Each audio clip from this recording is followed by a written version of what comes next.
Buenas tardes a todos y a todas. Estamos en la cuarta jornada de este ciclo de conferencias de gastronomía. Contamos con el asesoramiento de la Academia Vasca de Gastronomía, cuya presidenta va a presentar a los ponentes. Os damos las gracias por venir. Es un proyecto nuevo que nunca habíamos iniciado, pero estamos muy contentos porque está resultando muy interesante. Así que con vosotros, Marimar Churruca, presidenta, Kevin y Unai.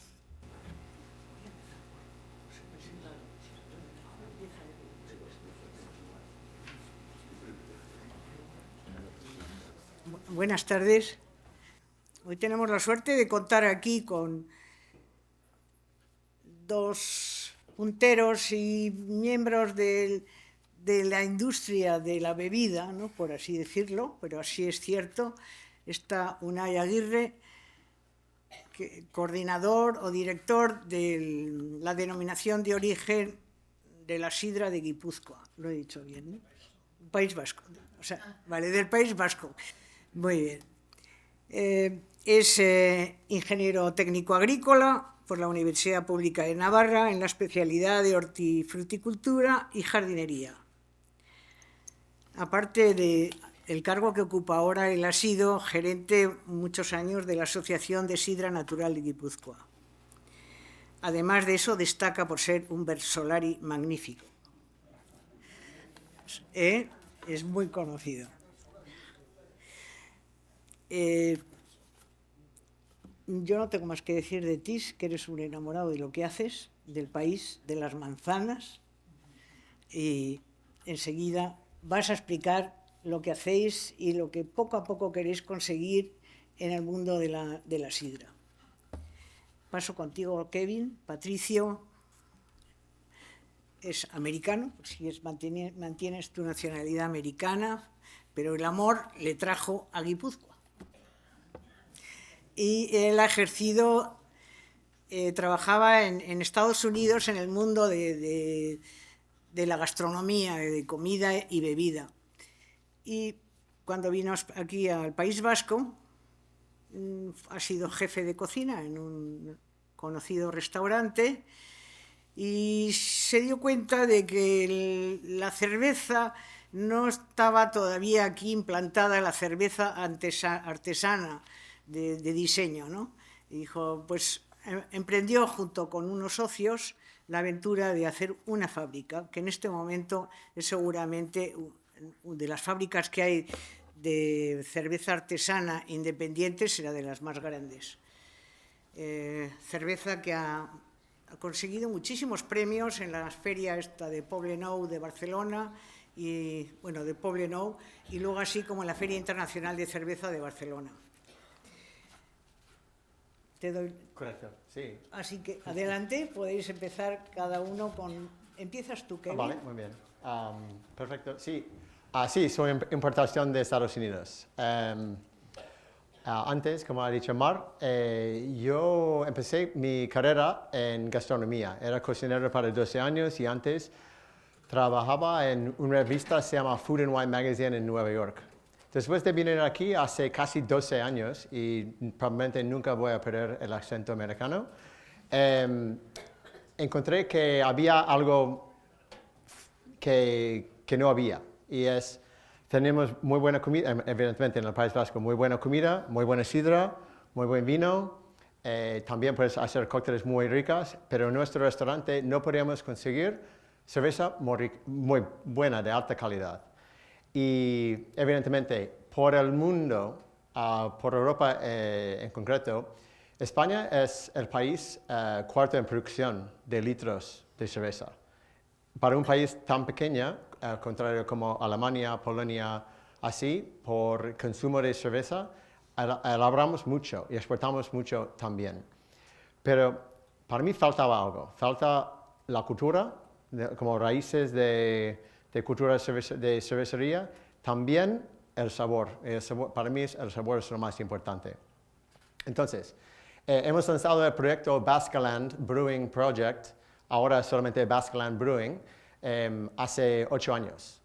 Y era para renovar, introducir la cultura de cerveza, no solamente por los estilos muy raros como IPAs, probablemente suena IPAs, cervezas ácidas, de fermentación mixtas, así, pero lo que bebes todo en la calle como Mau San Miguel, Heineken, estos es un estilo, es un tipo de cerveza, se llama lager, Lager, ¿vale? Y este es producido por un tipo de levadura que también es levadura lager. Todas las otras son ales, A-L-E, ¿vale? Entonces, este es cuando decimos como India Pale Ale de India, es otro estilo. Entonces, estos son los dos primos de la cerveza en general, pero casi todo lo que conoces es 99.9% lager, ¿vale? Entonces, producimos de verdad algunas, y este lado es lager, este lado es ale. Empezamos con por qué hay la diferencia. Los lagers fermentan a temperaturas más bajas. También es más anaeróbica, entonces la fermentación es con menos oxígeno, casi nada de oxígeno, que está dentro del tanque. Mientras tanto, en el ale fermenta arriba, utilizando mucha más energía, mucho más oxígeno. ¿Qué pasa? Cuando cocinamos, y cocinamos con temperaturas más bajas, que menos sabor, ¿no? Y en la otra, cuando estamos cocinando con más extracción, vamos a producir más sabores como ésteres, sabores más afrutados. ¿Por qué la cerveza industrial ha elegido lager? Es mucho menos ofensivo a toda la gente.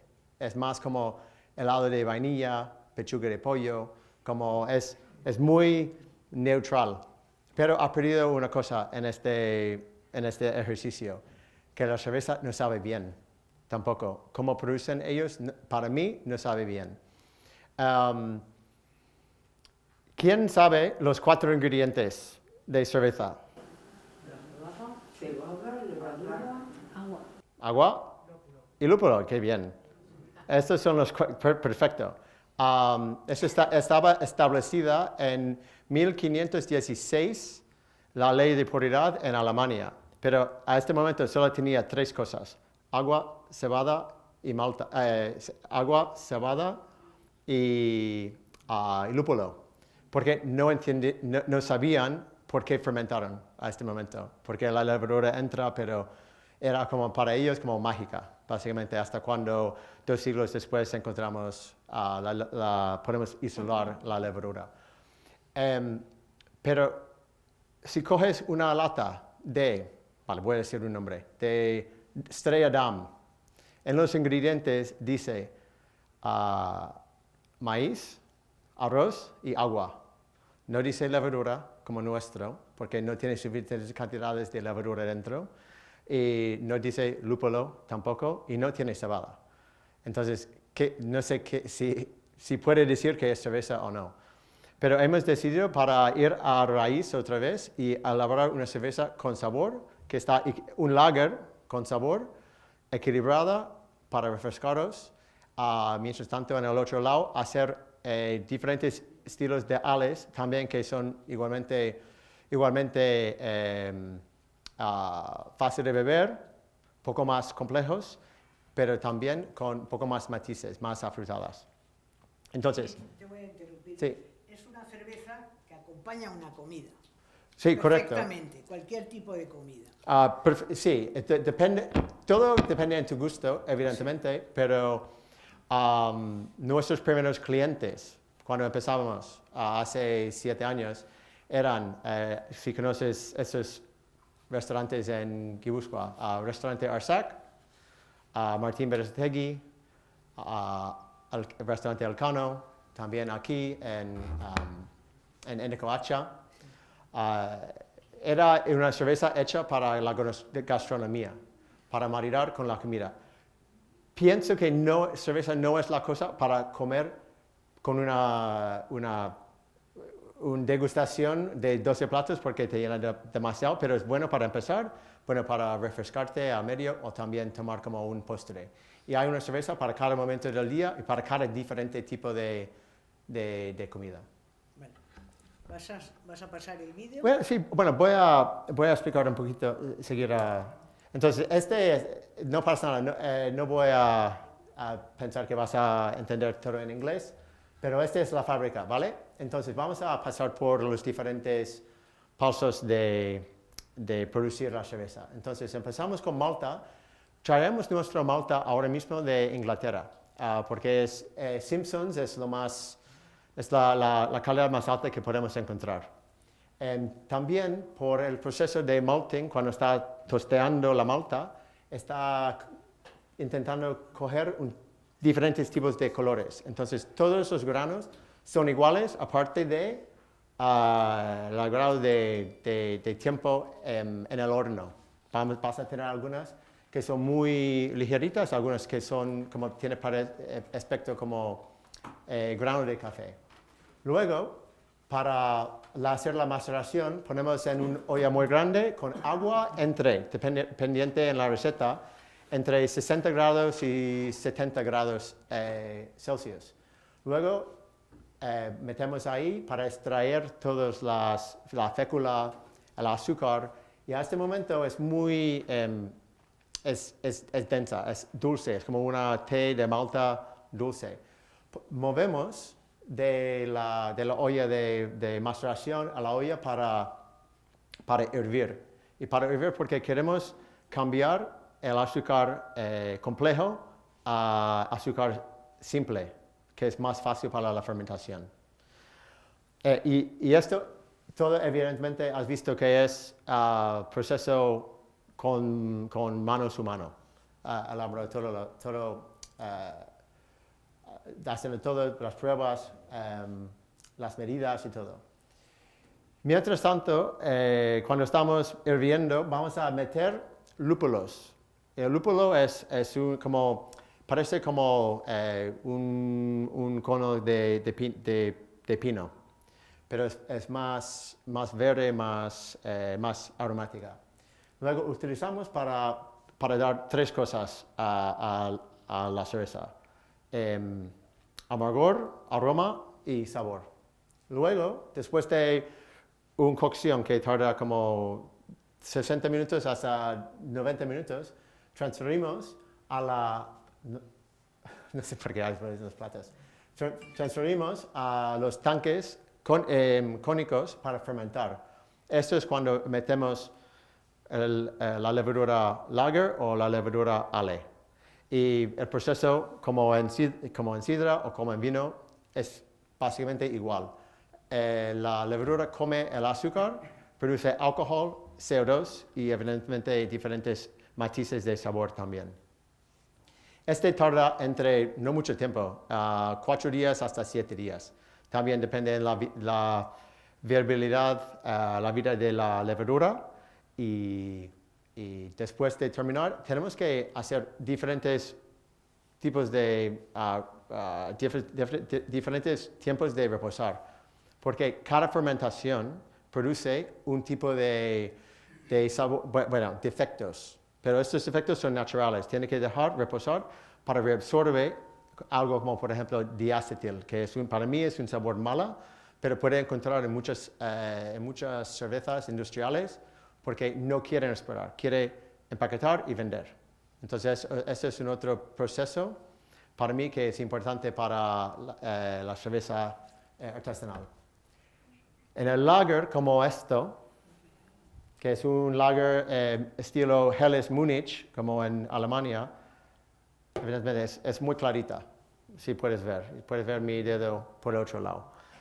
También podemos hacer ales con este color y textura.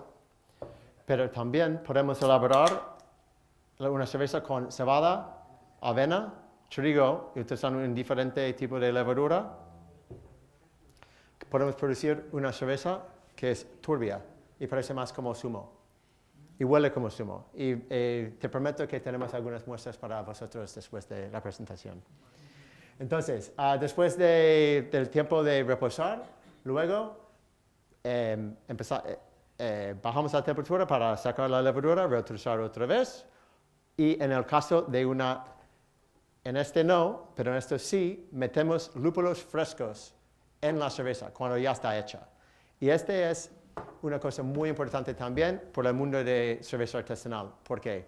Porque estamos metiendo materia orgánica dentro de una cerveza hecha. Por eso tiene una vida que no es tan larga como algo que está pasteurizada, que no contiene algunas materia orgánica dentro. Entonces, mejor que consumes dentro de 3 meses hasta 6 meses por la derecha, como una así.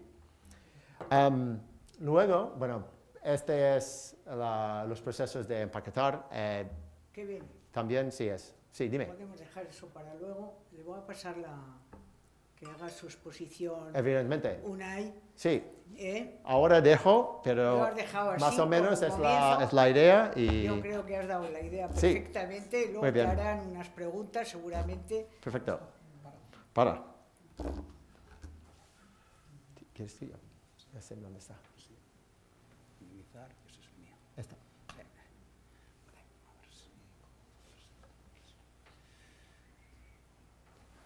Evidentemente puedo seguir de hablar para horas. Sí. No, por ahora, luego puedes seguir hablando porque tendréis que hablar porque alguna pregunta os harán.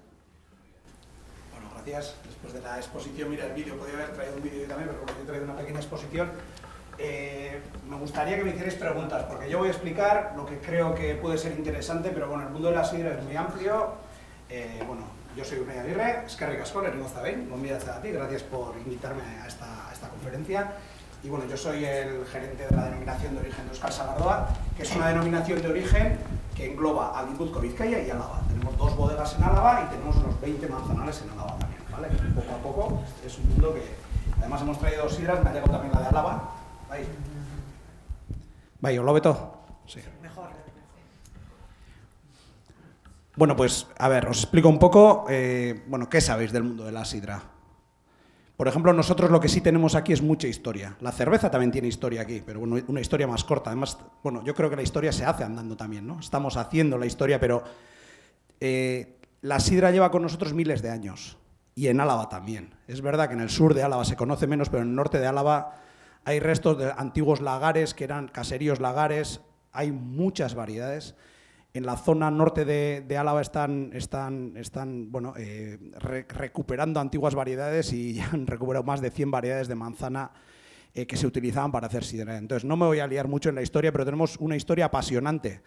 Es verdad que se ha quedado en Guipúzcoa parte de esa historia porque es donde mejor se guardó la sidra o más necesidad hubo de esta sidra, porque la sidra también se fue desbancada por otros productos como la cerveza, como el vino. Anteriormente parece que antiguamente se bebía sidra, ¿no? Aquí, porque había manzana. Aquí históricamente hay documentos de hace más de 1000 años que dicen que aquí había mucha manzana. Decían que el País Vasco se podía pasar de manzano en manzano, sin tocar suelo. Entonces, bueno, imaginaros, será una exageración, pero había mucha manzana. Bueno, ¿puedes decir cuánto sidrería, o sea, de fabricación de sidra en las 3 provincias del País Vasco, cuántas hay? Bueno, la fabricación total es unos 14, de 10 a 14 millones de litros según la añada, pero dentro de la denominación de origen rondan los de 4 millones a 1,5 millones según la añada. No todas las sidras de denominación de origen, eso yo os explicaré luego. Hay parte de estas sidras con cápsula roja o en algún caso con cápsula dorada, son las de denominación de origen, pero también se hace sidras con manzana foránea, que es lo que estamos queriendo recuperar, más manzanos, más manzanales, y se está promocionando esto. Pues más o menos la producción total de la denominación de origen será un año bueno, que el 23 parece que va a ser bueno, unos 4 millones de litros, y en total pues unos 12 millones de litros. En Álava mucho menos, pues en Álava hay 3 bodegas, en la denominación hay 2, porque una está en Treviño y no puede ser parte de la denominación de origen. Está la de Cuartango, que luego he traído un producto muy especial que os lo explicaré, y luego está la de Treviño, o la de Iturrieta, que está en Aramayona. Entonces elaboran pues un total de 100, 120.000 litros, según la añada también. Este año parece que viene mucha manzana. Bueno, pues la historia, pues ya tenemos alguna mención del siglo I, de que aquí se hacía una cosa parecida a la sidra. Luego hay bastantes menciones del siglo XI, XII, y ya los siglos XIV, XV y XVI son los siglos de oro, porque ya se elaboraba industrialmente aquí la sidra. Había los caseríos, en origen, son factorías de sidra.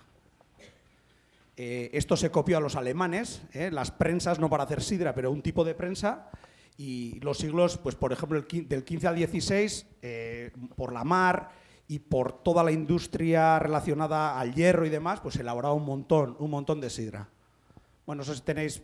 Hoy en día queda un caserío lagar de este tipo en Guipúzcoa, porque la Diputación, bueno, lo reconstruyó de nuevo. Es Igartubeiti, es este caserío de aquí. Todos los demás caseríos se sabe que son caseríos lagares porque parte de estas vigas y demás y de estas maderas pues están en otros sitios del caserío, porque al reconstruirse pues bueno, se han utilizado, pero por las formas y los agujeros que tienen saben que eran caseríos lagares, y en Álava también han aparecido. Entonces se calcula que había unos 1.800 caseríos lagares que eran factorías de hacer sidra. No eran para autoconsumo, sino eran para vender y eran industriales, ¿no? Merece la pena visitar lo de Ezkitxaso, que está en Guipúzcoa, en la parte del Goierri, y si tenéis opción de ir en octubre ya, que es cuando lo ponen en marcha, hacen sidra, es espectacular, porque es parte de nuestra historia. Y bueno, pues los siglos XV, XVI es cuando la sidra, pues cuando más sidra se elaboraba, más que ahora, bastante más que ahora. Todo el mundo consumía sidra, ya en la parte, por supuesto, en la Rioja Alavesa no se elaboraba sidra, se bebía vino, cada vez había más vino, pero todavía se elaboraba mucha sidra.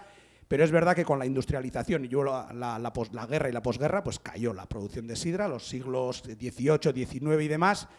Y bueno, ahí sí que se mantuvo en la zona de Donosti, de Guipúzcoa, y es por eso que ahora tiene tanta fama aquella zona, porque se mantuvo la sidra allí. Y hubo un renacimiento en la década de los 60-70, y de ahí surgió el rito de las sidrerías, el rito del choch, que le llamamos, ¿no? Porque los hosteleros empezaron a demandar sidra en aquella zona. Había caseríos que elaboraban sidra, entonces empezaron a ir a probar las sidras para luego comprarlas en botella. El rito del choch viene de ahí. Antes de la década de los 60-70 se embotellaba algo, pero poco, y ya anteriormente, si vamos a documentos históricos, se consumía como otros productos, en jarra o por vasos, pero en la misma sidrería. Entonces, el rito del choch es el momento de probar las nuevas sidras para luego comprarlas al embotellarlas. Entonces, ahí había una cultura impresionante porque la gente conocía la sidra. Sabía qué sidra elegir, no porque estaba buena, porque venía buena, ¿no?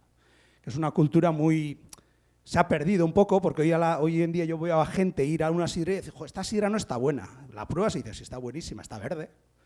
O todavía tiene demasiado cuerpo para que todavía, pero de aquí a 2 años, o bueno, igual 2 años, de aquí a 6 meses esta sidra estará espectacular, ¿no?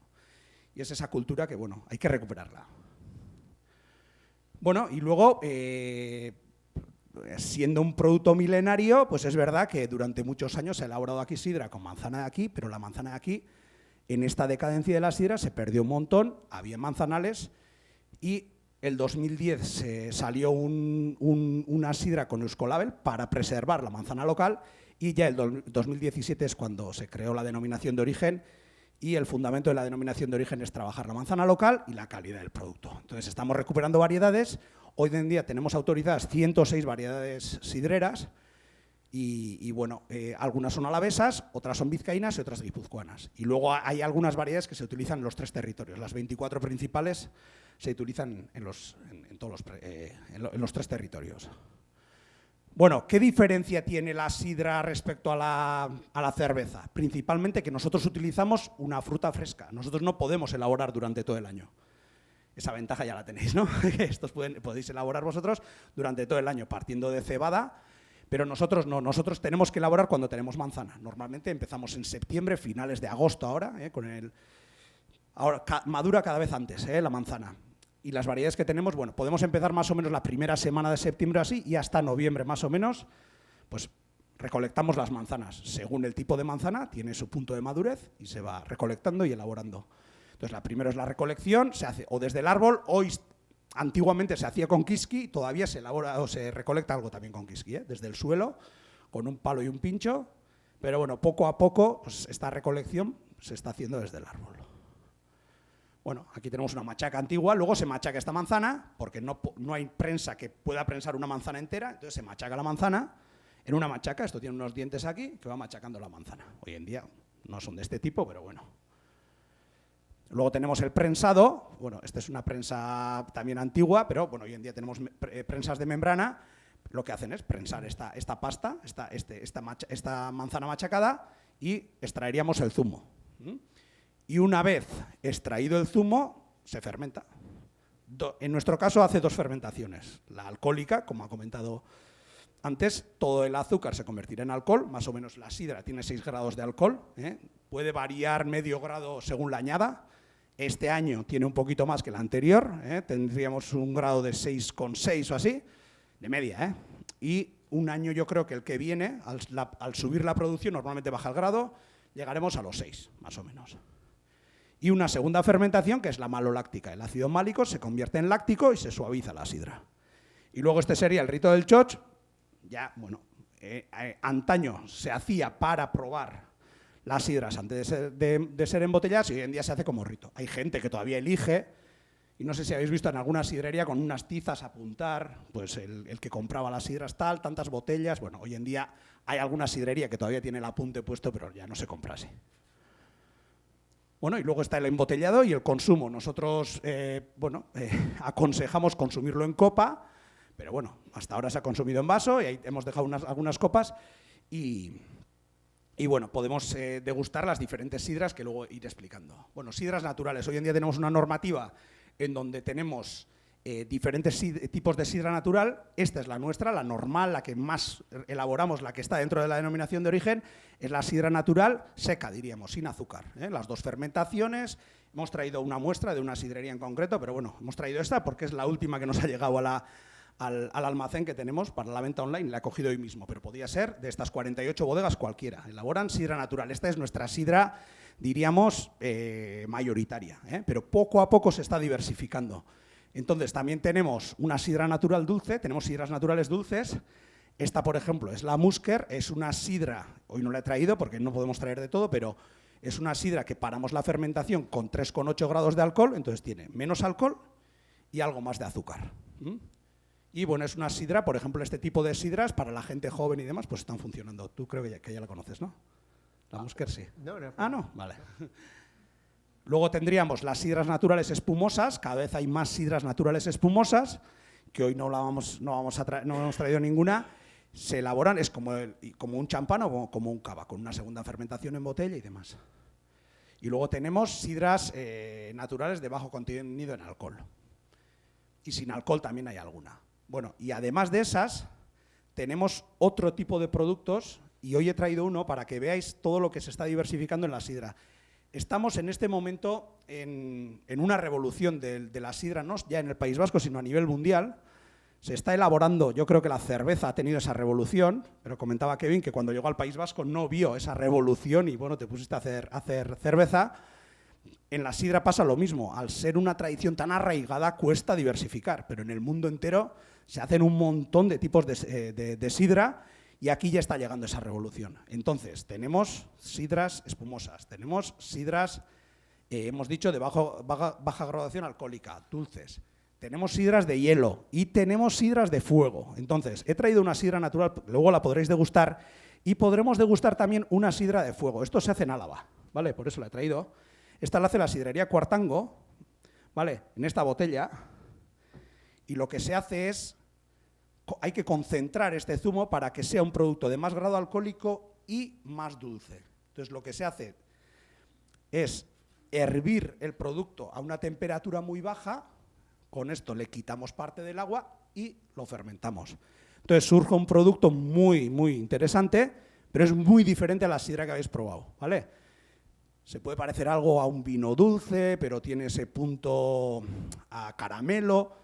Bueno, he traído estos 2 productos para que veáis qué cambio está dando el mundo de la sidra, como, pues, por ejemplo, lo dio el vino en su día o el aceite, ¿no? Que antes el aceite había 2 tipos de aceite, el de 1 grado y el de 0,4, ¿no? Y ahora vais a un lineal y hay, pues no sé, 40 tipos de aceite. Pues con la sidra un poco está pasando lo mismo. Bueno, en todo el mundo se hacen un montón de sidras, principalmente se hacen sidras espumosas y dulces, pero bueno, hay una diversificación y eso lo estamos notando. Cada vez exportamos más fuera. Poco todavía porque nuestro producto es ancestral, ¿eh? Se hace cada vez mejor, la tecnología, pero es un producto muy seco y la gente entiende la sidra como un producto dulce, ¿vale? Aquí también, aquí en Navidades y demás, no voy a decir la marca comercial, pero ¿quién no ha consumido el gaitero? Y además, bueno, es otro tipo, esa no es natural, por ejemplo, es otro tipo de producto que luego, por ejemplo, para nuestras espumosas, pues es difícil explicar que estamos haciendo un producto de calidad, ¿no? Pero bueno, la gente a nivel mundial entiende la sidra como un producto dulce y el nuestro es seco, pero es verdad que donde se crea costumbre de consumir sidra, bueno, la gente al final quiere ir a este tipo de productos porque al final son más gastronómicos y son... Al final la sidra no deja de ser un vino hecho con manzana, ¿no? En euskera, sagar doa, sagar ardoa, vino de manzana. El proceso es el mismo. Y luego la denominación de origen. Bueno, explicar que bueno, a la sidra natural no se le puede añadir ni CO2, ni azúcar, ni agua. Todo es el zumo de manzana fermentado, ¿vale? Y luego pues que contamos con 48 sidrerías. De estas 2 son alavesas, 3 son vizcaínas y 43 guipuzcoanas. Y un total de 250 productores de manzana, más o menos unas 500 hectáreas. Bueno, tenemos una diversificación de un montón de productos. Tenemos alguna sidra lupulada, tenemos sidras en lata, bueno, y luego tenemos sidras naturales principalmente casi todas, pero luego tenemos pues, bueno, sidras de hielo, de fuego y demás. ¿Cómo distinguirlas? Las sidras Euskal Sagardoa normalmente suelen llevar la cápsula roja o dorada, pero en la diversificación, pues en la contraetiqueta veréis que es sidra Euskal Sagardoa. Y bueno, aquí están las sidrerías, principalmente están en Guipúzcoa, tenemos alguna en Álava y algunas en Vizcaya. Y luego en Iparralde y demás también hay sidrerías que no están dentro de la denominación de origen, pero tanto Navarra como Iparralde han solicitado incorporarse a la denominación de origen. Ahora estamos viendo las variedades, qué zonas podrían entrar y demás. Bueno, aquí tengo las 10 preguntas que les planteé a unos chavales hace poco, pero bueno, si queréis luego entramos con las preguntas, me hacéis vosotros las preguntas y mejor. Oye, a ver, lo que queráis saber ahora, aquí estamos a vuestra disposición. La sidra que ha dicho en vaso o en copa mejor, ¿cómo se sirve eso? Yo cojo una botella de sidra, la llevo a mi casa y ¿cómo hago? ¿Tengo que echarle una altura determinada o ya? Yo te explico cómo lo haría yo. Es verdad que también estoy riñendo con los sidreros antiguos porque ellos lo han hecho de una forma. Yo conocí a mi abuelo, que hacía sidra en casa y toda la vida consumía sidra. Nunca la escanció. Y eso es lo normal. Hace 60 años no se escanciaba la sidra. ¿Vale? No se escanciaba y no se movía. ¿Vale? Vale. Es verdad que el producto ha cambiado. No tiene tanta madre, como madre que le llamamos nosotros, tanto pozo, entonces se puede homogeneizar. Vale, de acuerdo, hasta ahí sí. Pero el escanciado es una cosa que no le aporta nada a la sidra, ¿vale? Salvo para consumirla de trago y rápido. En Asturias sí. Esa costumbre vino de Asturias, pero en Asturias hace 80 años tampoco se escanciaba la sidra, ¿eh? Entonces, yo recomiendo no enfriar demasiado la sidra, ahí está el secreto, 10 grados, 11 grados, ahí tiene que estar la sidra. Si la tenéis en el frigorífico, sacarla media hora antes de consumirla, porque si enfriamos la sidra a 5 o 6 grados, como nos sacan en muchos bares, restaurantes, incluso en casa, la matamos, ¿vale? Entonces, a unos 10 grados, que esté fresca, y luego no escanciarla, si preferís en vaso, pero yo recomiendo hacerlo en copa, porque los aromas los vais a percibir mucho mejor. Entonces no se escancia, como un vino. Y ya veréis por qué se escancia la sidra, para que la chimparta, la burbuja salga, pero hay que verlo de trago entonces no lo puedes dejar en el vaso. Porque si no, toda esta burbuja que hemos dicho, todo este CO2 que hemos dicho que no se le puede añadir. Entonces, los sidreros, la mayor dificultad es preservar este CO2, ¿eh? Entonces, tenemos tecnología, frío, todo, para no perder el CO2. Porque la sidra sin CO2, sin chimparta, no nos gusta. Estamos acostumbrados a esta chimparta. Entonces, luego nosotros lo rompemos y lo dejamos en el vaso. Pues hemos perdido parte de la gracia, ¿no? Porque esa gracia la queremos en boca. Entonces, yo recomiendo enfriarla a 10 grados en copa y sin escanciar. Ahora, cada uno es libre de consumir como quiera el producto y ya os digo que con algunos sidreros yo riño. Con los jóvenes menos. Me pasa una anécdota bonita. Hay sidreros de cierta edad que cuando empezamos nosotros a promocionar la sidra en vaso me reñían. Y yo les decía, ya, pero si ya sé que vosotros las catas las hacéis en copa. Decía, ya, pero la gente no lo sabe. Entonces, a ellos les daba cosa porque toda la vida habían visto toda la promoción y todo en vaso. Yo sabía que cuando hacían las catas para ver las cualidades de esta sidra lo hacían en copa, pero cara al público pues les daba cosa. Pero poco a poco pues lo estamos haciendo en copa. Pero bueno, en vaso también la sidra va bien, ¿eh? ¿La sidra es un producto de año o tiene una vigencia mayor? Quiero decir, si compramos sidra en casa y se pasa el año, la tiramos, la metemos en un plato de pescado o la bebemos.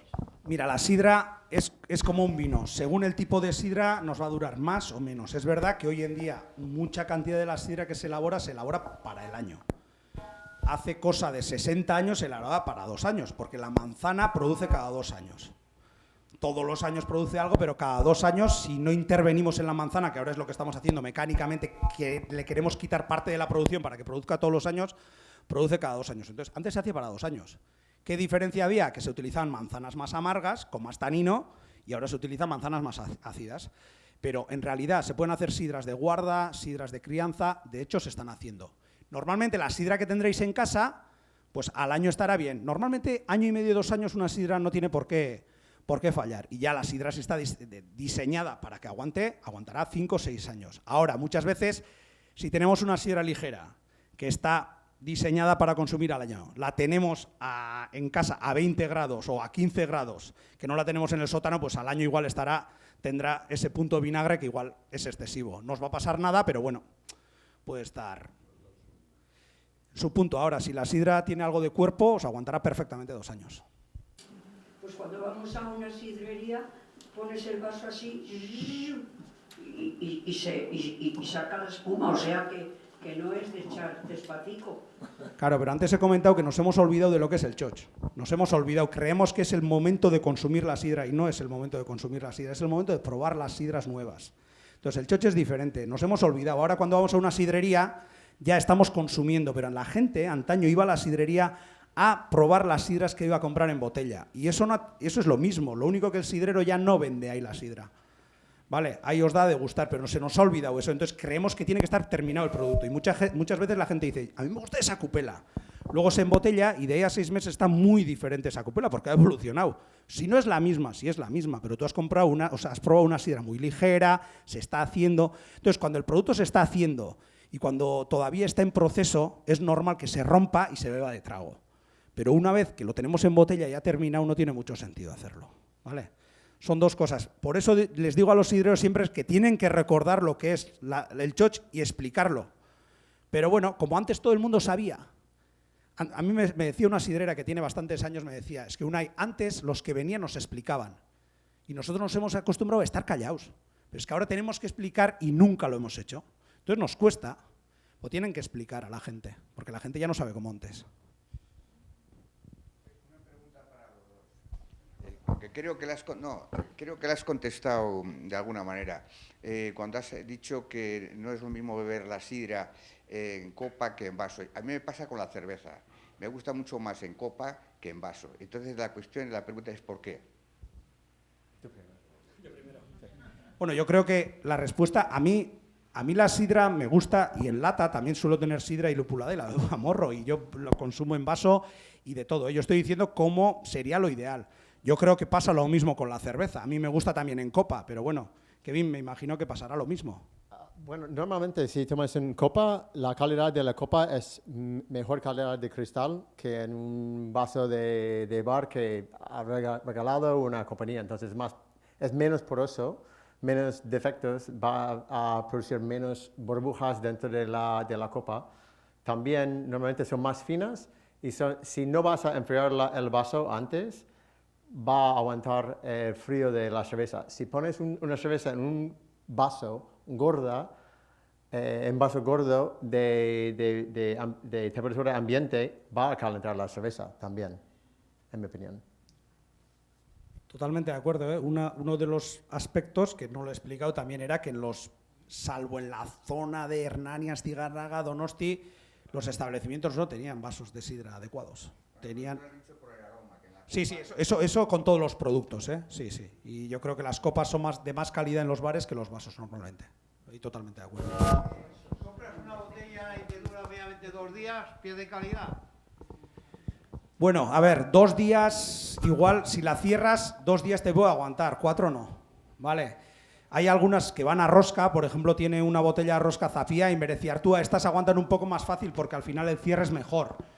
Si tenéis costumbre de guardarla, hasta 2 días yo creo que va bien. Ya el tercer día hay gente que la consume y no pasa nada, ¿eh? No te va a pasar nada, pero pierde esa chimparta, pierde la burbuja y entonces se queda más muerta, pero bueno, 2 días en frigorífico te aguantará bien.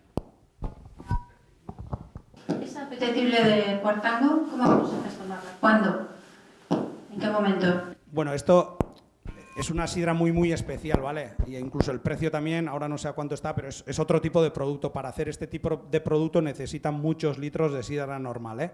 Entonces, esta sería o un aperitivo con un producto graso, por ejemplo, un foie o un queso, o con el postre también iría bien. Este no es un producto para la comida, ¿eh? Ya veréis que es como un moscatel, pero más todavía con más cuerpo y sí, sería un entrante o un postre.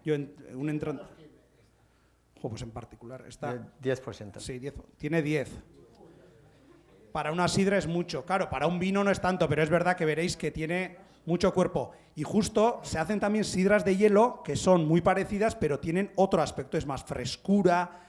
Se hace lo mismo, pero se deshidrata por frío y esto se deshidrata por calor.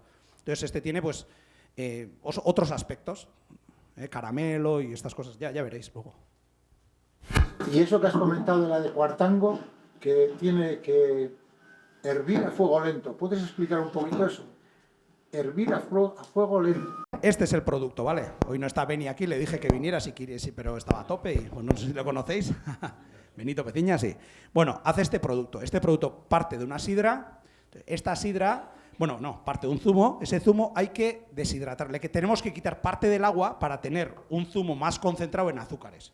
Luego fermentamos, da más grado por eso, porque tiene más azúcar, y al mismo tiempo queda algo de azúcar residual, ¿vale?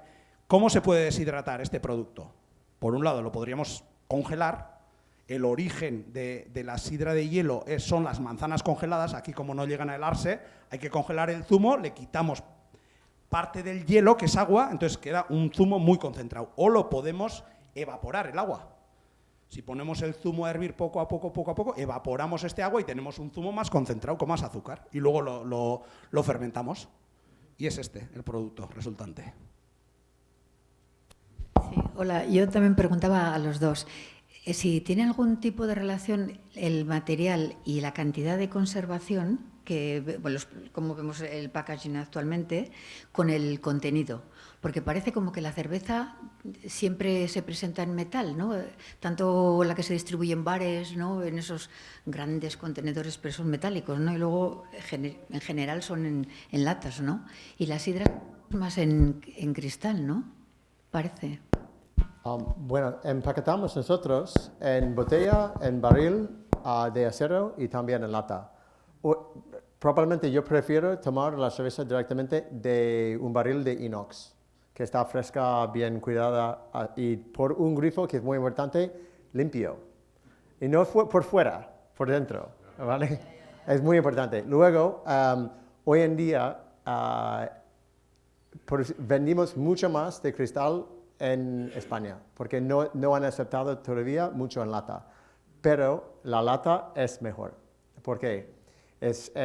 Cierra mejor, no entra luz para nuestro producto. No entra luz, cierra mejor, es más ligerita, entonces utilizamos menos petróleo para transportar, es más fácil para reciclar, así. Y también luego no perdimos este hueco en la caja, podemos poner más en un palet, entonces más eficiente. Pero más que todo es la calidad del producto. Vas a notar más sabor de metal de la chapa de botella de la lata. Sí. Bueno, pues lo mismo con la sidra, ¿eh? Aunque parezca mentira, lo mismo. Incluso podía haber traído una lata. Hay una sidrería que hace una lata con vosotros, ¿no? La de Zapié, la nueva de Embata, que es preciosa. En lata la sidra va muy bien, lo único que aquí a la gente le cuesta. Pero todo lo que se exporta, normalmente se exporta con rosca o en lata, porque aguanta muy bien el producto. Es verdad que con la sidra, al evolucionar, si queremos hacer, por ejemplo, una sidra de guarda, una sidra de crianza, nos interesaría una botella y un corcho, para que esa microoxigenación no se pierda, porque si la cerramos del todo, pues no puede evolucionar bien y ahí puede tener algunos aromas, pero para un producto del año, la sidra, la lata va perfectamente, la botella también, pero es más complicado y el barril también. En nuestro caso, yo creo que el recipiente en los tres va bien, ¿eh?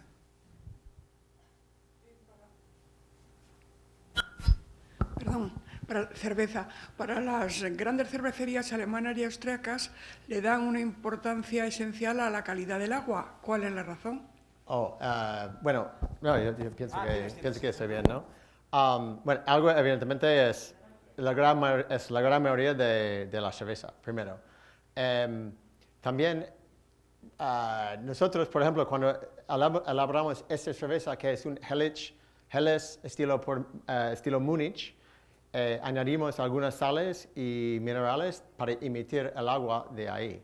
Y cuando estamos hablando sobre cervecerías grandes o pequeñas o artesanales, cuando miramos a uno como Augustiner, que produce como 100 millones de litros cada año, es artesanal, pero por estilo alemán. Entonces es mejor lager del mundo, en mi opinión, pero es a nivel casi industrial. Pero evidentemente el agua es fundamental.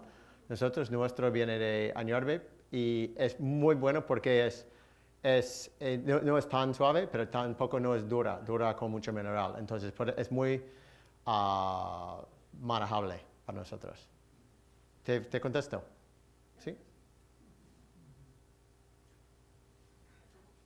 El vinagre de sidra, que es un producto muy consumido, ¿qué nos dices de ella? Bueno, es un producto muy saludable, no sé si lo sabéis, pero bueno, es muy saludable. Entonces, bueno, yo os animo, yo creo que todos los vinagres, bueno, si son naturales, si parten de vino o de sidra, pero el de sidra particularmente, por ejemplo, en Estados Unidos se consume mucho vinagre de manzana y de sidra porque, bueno, los médicos pues lo recomiendan. Entonces, es lo mismo, ¿no? De manzana que de sidra. Sí, es lo mismo. Entonces, bueno, es saludable, claro, el vinagre en su medida, siempre, pero sí es saludable, sí es interesante. Yo quería hacer dos preguntitas. Una, ¿por qué la cerveza sin alcohol es tan mala? O sea, ¿hay alguna marca que merezca la pena? Y otra, ¿cómo se hace la cerveza negra? Vale. No hay una cerveza sin alcohol en el mercado bueno porque no hemos elaborado uno todavía. Pero en breve. Estamos buscando algo.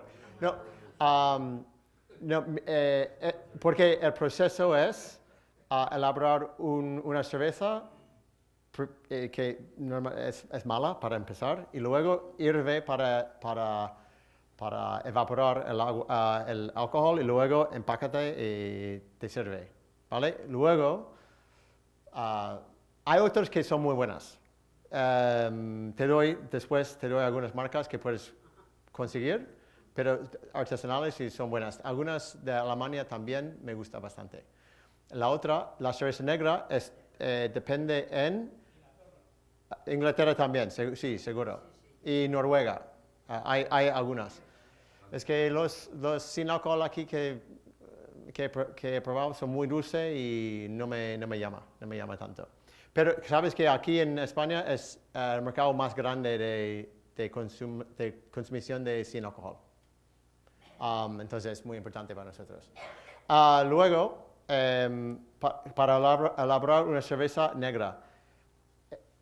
Esa es la misma tipo de malta, el mismo grano que elaborar una cerveza negra, pero la cerveza negra es más tostado, como asado a fuego lento para bastante tiempo para producir un grano que parece como un grano de café. Y cuando rompes y pones en agua caliente, luego el agua caliente cambia el color como para tener aspecto de café, puro y duro. La cebada, sí, perdón, la cebada. Sí, yo quería decir cómo afectan las plagas a la manzana y a todo eso, si el problema de aquí de España también en Europa es parecido, pues a la calidad de la sidra, ¿cómo lo puede afectar? Bueno, el problema que tenemos con las plagas, a ver, es verdad que el manzano es muy rústico para la zona donde vivimos, ¿no?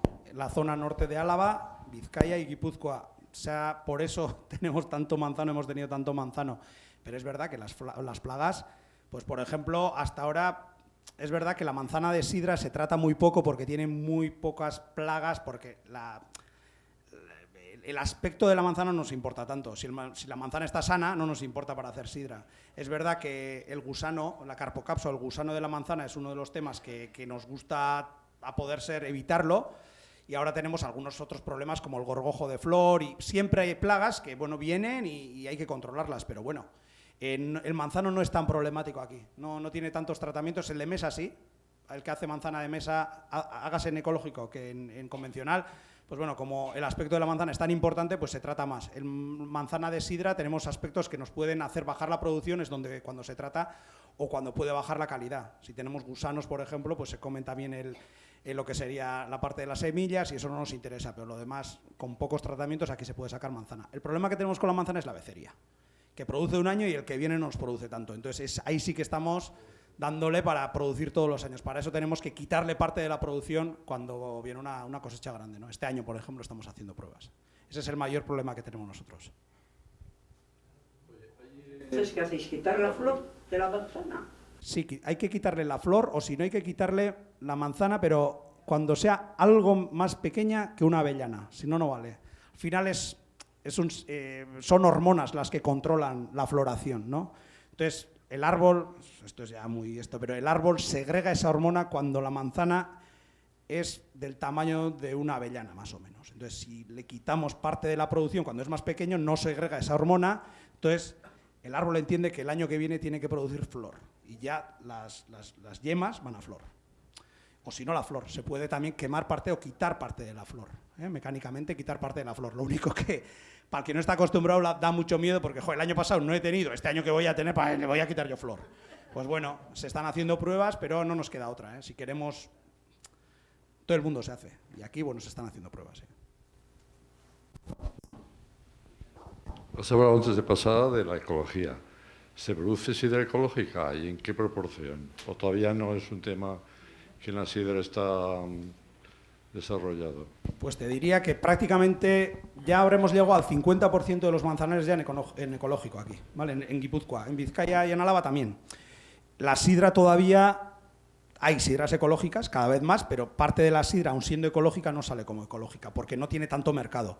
Pero el manzanal sí. ¿Por qué? Por un lado, porque poco a poco se ve que ese mercado está subiendo, y por otro lado, porque el manzano es muy rústico. Entonces, de hacer en convencional, hacer en ecológico, hay 2 o 3 tratamientos, el que hemos dicho, el de la Carpocapsa, por ejemplo, el del gusano, que ese es muy importante, pero tenemos un tratamiento natural.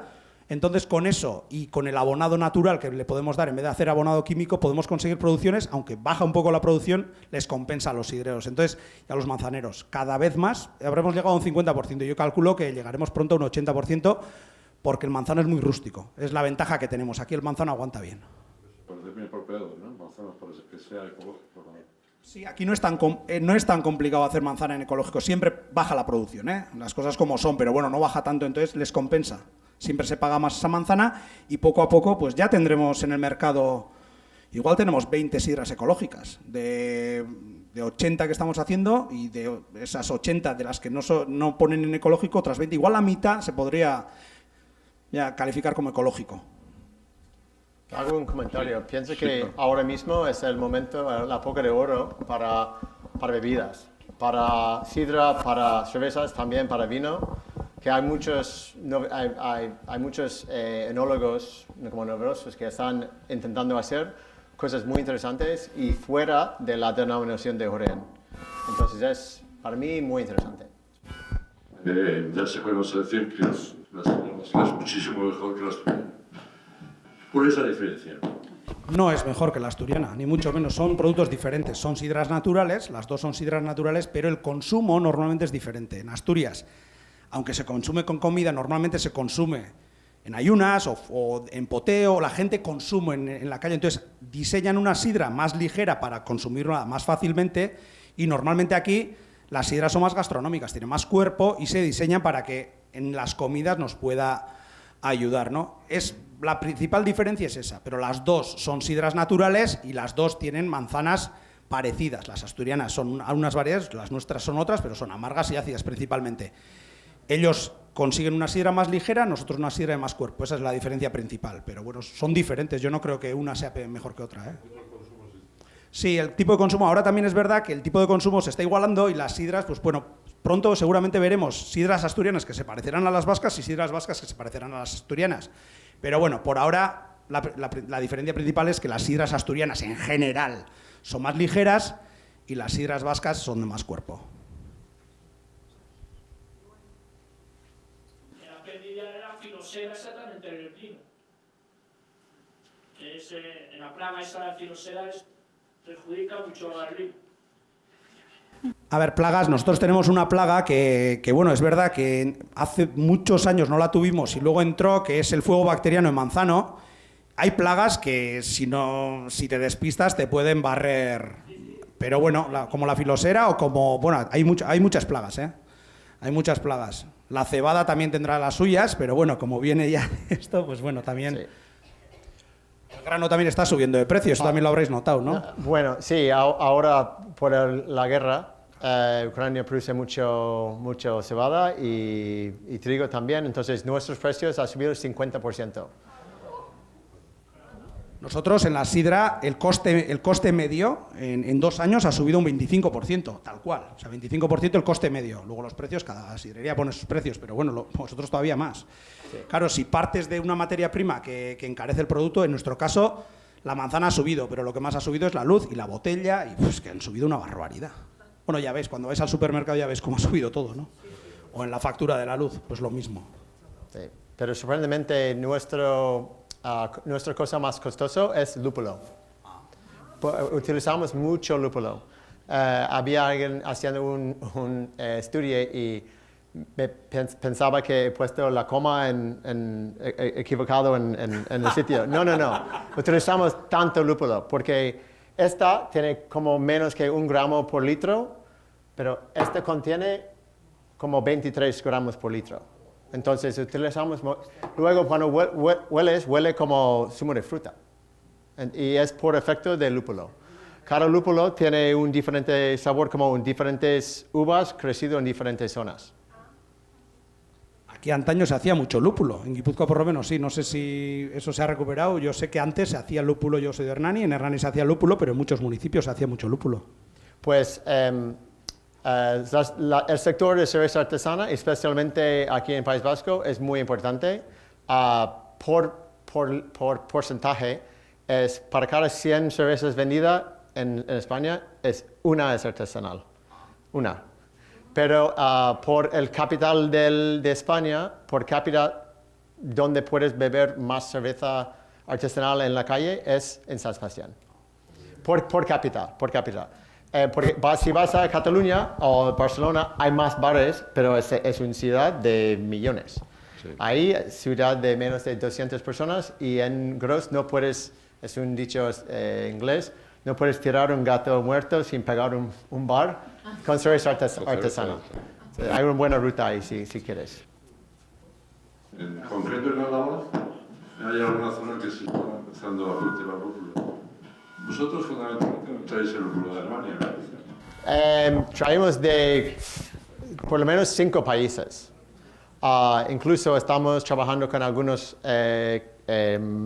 caseros aquí para isolar y para encontrar el tipo que va a crecer bien aquí. Porque en León hay Saz y Perle, dos tipos, pero pienso que Estrella Galicia y Mau compra todo, esta producción. Luego hay algunos que están creciendo en Navarra, aquí en Álava y luego en Guipúzcoa, pero no han encontrado sus pies debajo todavía. Pero compramos no es kilómetro cero en este caso. Compramos de Nueva Zelanda, Australia, Estados Unidos, Alemania e Inglaterra. Y es del mismo familia de marihuana, pero no tiene la ingrediente activa, THC, o no sé cómo decir aquí, pero huele muy parecida. Bueno, pues muchísimas gracias y ahora pasamos a degustar, si os parece. Muchísimas gracias. ¿Qué caso?